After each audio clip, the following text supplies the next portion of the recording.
Hello दोस्तों, नमस्ते। कैसे हैं आप? अपन देख रहे हैं दोस्तों प्रारंभिक शिक्षा पूर्णता प्रमाण पत्र परीक्षा 2022 के लिए यानी 8वीं बोर्ड एग्जाम है उसके लिए मॉडल पेपर का सॉल्यूशन। आज अपन देख रहे हैं दोस्तों सब्जेक्ट इंग्लिश के मॉडल पेपर का सॉल्यूशन। तो इसके अंदर जो पार्ट है सेक्शन ए है उसके अंदर आने वाले प्रश्नों का सॉल्यूशन मैंने वीडियो में करवा दिया है। अगर आपने वो वीडियो नहीं देखा है तो उसका लिंक डिस्क्रिप्शन में मिल जाएगा आपको, वहाँ से ये वीडियो आप देख लेंगे। इसके बाद ही अपन पार्ट 2 देखना है ताकि आपका पूरा पेपर हो जाए। इसके अलावा दोस्तों मैंने बाकी सभी विषय के मॉडल पेपर का सॉल्यूशन करवा दिया है, उसका लिंक भी आपको वीडियो के डिस्क्रिप्शन में मिल जाएगा, वहाँ से आप सभी मॉडल पेपर का सॉल्यूशन देख सकते हैं। और दोस्तों हमारा टेलीग्राम चैनल है उनको ज्वाइन कर लीजिए, वहाँ से आपको PDF वगैरह उपलब्ध हो जाएगी दोस्तों। तो शुरू करते हैं दोस्तों। अपन ने सेक्शन ए के अंदर जो एक एक नंबर के प्रश्न थे वो अपन ने कर लिए हैं, जो प्रश्न नंबर 16 तक थे। अब अपन देखते हैं सेक्शन बी के अंदर प्रश्न नंबर 17। प्रश्न नंबर 17 है दोस्तों कि read the passage carefully and answer the question given below. यानी आपको ये जो पैसेज आया है उसको आपको ध्यानपूर्वक पढ़ना है और पढ़ने के बाद में जो नीचे प्रश्न दिए हुए हैं आपको उनके उत्तर देने हैं। तो इसके अंदर पहले आपको आराम से पढ़ना है, एग्जाम में जो भी आए यहाँ पर भी है ये आप आराम से पढ़ लें। उसके बाद में फर्स्ट क्वेश्चन दिया गया है where did Vipin Babu go to every Monday. तो इसका आंसर लिखेंगे every Monday he would purchase books of crime story, ghost story and thriller from the Kalicharan shop. Second question है why did Vipin Babu go in New Market. तो इसका answer है Vipin Babu go in New Market to buy books. Third है दोस्तों was Vipin Babu a good mixer. तो लिखेंगे no, Vipin Babu was not good mixer. उसके बाद में अगला प्रश्न है दोस्तों, इसी के अंदर दिया है which type of book Vipin Babu not like. तो इसके अंदर लव स्टोरीज का है वो लाइक नहीं करता था, बाकी सभी लाइक करता था, तो आंसर रहेगा सी। अगला है tick the opposite word of enemy from the passage. तो इनेमी का अर्थ क्या होता है दोस्तों? शत्रु होता है, तो इसके अंदर फ्रेंड जो मित्र का आया है वो फ्रेंड आया है, तो आंसर हो जाएगा ए। उसके बाद में इसमें नेक्स्ट है राइट ट्रू एंड फॉल्स। तो विपिन बाबू लिव्ड एलोन, तो ट्रू होगा, अकेला ही रहता था वो। Vipin Babu had few friends, तो उसके कुछ मित्र थे, ये भी ट्रू है। इसके बाद में अगला प्रश्न है दोस्तों प्रश्न नंबर 18। प्रश्न नंबर 18 है दोस्तों read the following poetry art carefully and answer the following question. आपको इस पोइट्री दी हुई है उसको पढ़ना है केयरफुली और नीचे दिए गए उत्तर जो क्वेश्चन हैं उनके आंसर आपको लिखने हैं। तो फर्स्ट क्वेश्चन इसमें से दिया है who was the accustomed to sing. तो आंसर होगा a silly young cricket. Second है इसका when did cricket begin to complain. तो इसका आंसर आएगा when the cup was empty. फिर इसके अंदर सी क्वेश्चन है द यंग क्रिकेट वाज, तो इसका आंसर होगा सिली, तो आंसर आप कोष्टक के अंदर लिखोगे सी। फिर डी में है the ground was covered with, तो किसका आंसर क्या है? स्नो, तो इसके आंसर आप लिखेंगे कोष्टक ब्रैकेट के अंदर बी। इसके बाद में इसमें ई नंबर का क्वेश्चन है राइट ट्रू एंड फॉल्स। तो आपको इसमें ट्रू एंड फॉल्स बताना है। The cupboard was empty, तो ट्रू है, एम्प्टी था। विंटर सीजन वाज कमिंग, तो ये भी ट्रू है। There was leaves on tree, तो ये गलत है, वहाँ पेड़ पर पत्तियाँ नहीं थी। तो अब अगला प्रश्न है क्वेश्चन नंबर है 19। Read the following passage carefully and answer the question given below. तो आपको क्या करना है, ये पैसेज आपको पढ़ना है और आंसर देना है। तो शुरू करते हैं अपन क्वेश्चन नंबर फर्स्ट से। इसके अंदर what is the most boring problem now a day.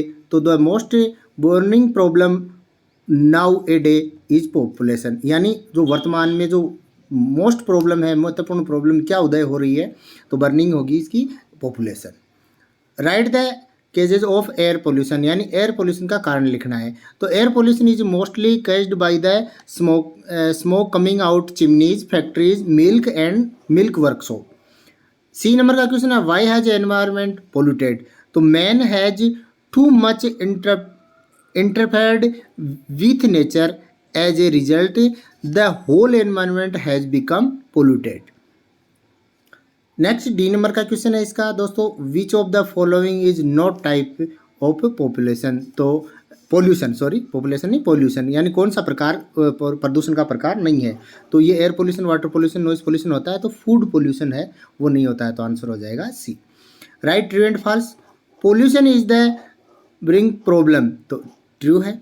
Air pollution causes hand disease, head disease यानी हेड की जो मानसिक बीमारियां होती हैं, ये भी ट्रू होगा। अब है दोस्तों सेक्शन सी। तो सेक्शन सी में क्या है, you are Raj reading in government senior secondary school Jaipur, you are suffering from fever and unable to go to school, write application to your principal requesting him for 2 days leave. यानी आपको अपने आप को राज मानते हुए गवर्नमेंट सेकेंडरी स्कूल जयपुर के आप student हैं और आप भी बुखार के कारण पीड़ित हैं, इसलिए 2 दिन की छुट्टी के लिए आपको प्रिंसिपल को जो लीव है उसके लिए एप्लीकेशन लिखनी है। आपको इसके अंदर आगे ये भी दिया है कि you may use the following, ये आपके जो वर्ड दिए हुए हैं, I am ill, suffering, not able to school from, to, ये आपको यूज करने हैं। तो लिखेंगे टू द हेडमास्टर, टू के बाद में यहाँ कोमा लगाएंगे दोस्तों, कोमा लगाना है। हेडमास्टर के बाद में भी कोमा लगाना है। आपकी स्कूल जो भी हो, लेकिन अगर पेपर के अंदर जो स्कूल दी हुई वही लिखनी होती है, government senior secondary school Jaipur. Subject लिखेंगे grant me leave 2 days। Sir के बाद में लिखेंगे यहाँ comma. Most respectfully I beg to say that I am suffering from fever last night, so I can not attend the school, please grant me leave for 2 days। Date है, date आप कोई भी लिख सकते हैं, आप ये भी डेट लिख सकते हैं और आपकी एग्जाम वाली डेट भी लिख सकते हैं। फिर लिखेंगे thank you, yours obediently, coma लगाएंगे। नाम ऊपर राज लिखा है तो आप यहाँ राज ही लिखेंगे, अन्य कोई नाम आया तो वो लिखेंगे, अगर नाम नहीं आया तो आप खुद का नाम न लिखे रोल नंबर लिख दें, क्लास 8 लिख दें और डेट भी लिख सकते हैं आप, डेट एग्ज़ाम वाली डेट ही लिखें आप यहाँ पर, क्योंकि आपको एग्ज़ाम में लिखनी है जिस तारीख को भी आपको एग्ज़ाम है।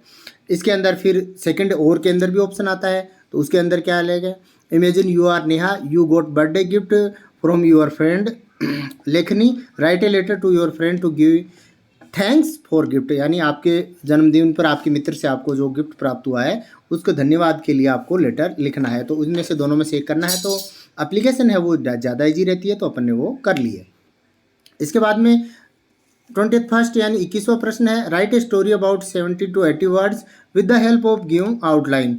तो इस आउटलाइन को देखते हुए आपको स्टोरी लिखनी है। तो इसके अंदर क्या है दोस्तों, once a dog get a piece of bread cross a pool look on, यानी ग्रेडी डॉग वाली स्टोरी है, तो ग्रेडी डॉग वाली स्टोरी आपको लिखनी है। तो अपन लिखेंगे once there was a dog, he was very greedy, he was hungry and roaming here and there in search of food, after a very long time he reached a butcher shop, finding no man there, he picked up a bone with meat on it and came out of the shop।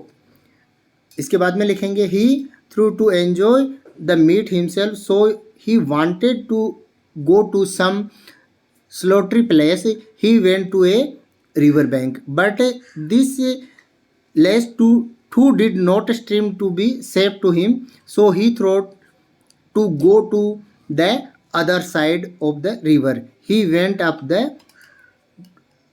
to the bridge।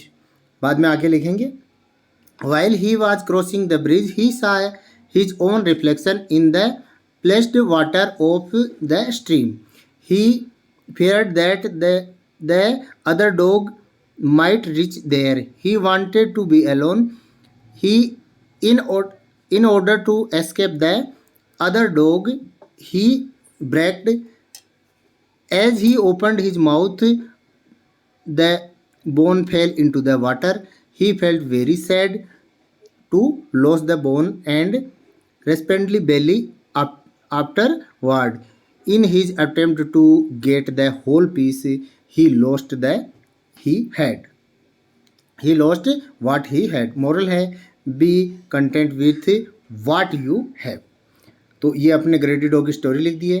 और second इसके अंदर और के अंदर option आता है कि right a paragraph in about 17 words on my school. तो आप अपनी स्कूल पे भी आप 7 यानी 70 वर्ड हैं तो 7 लाइन के करीब लिख सकते हैं। तो आप जो भी है उसके अंदर आप लिख देंगे।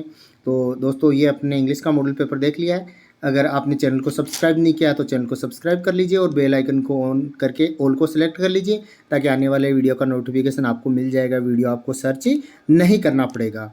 और वीडियो को ज़्यादा से ज़्यादा दोस्तों के साथ शेयर करें। धन्यवाद, थैंक यू।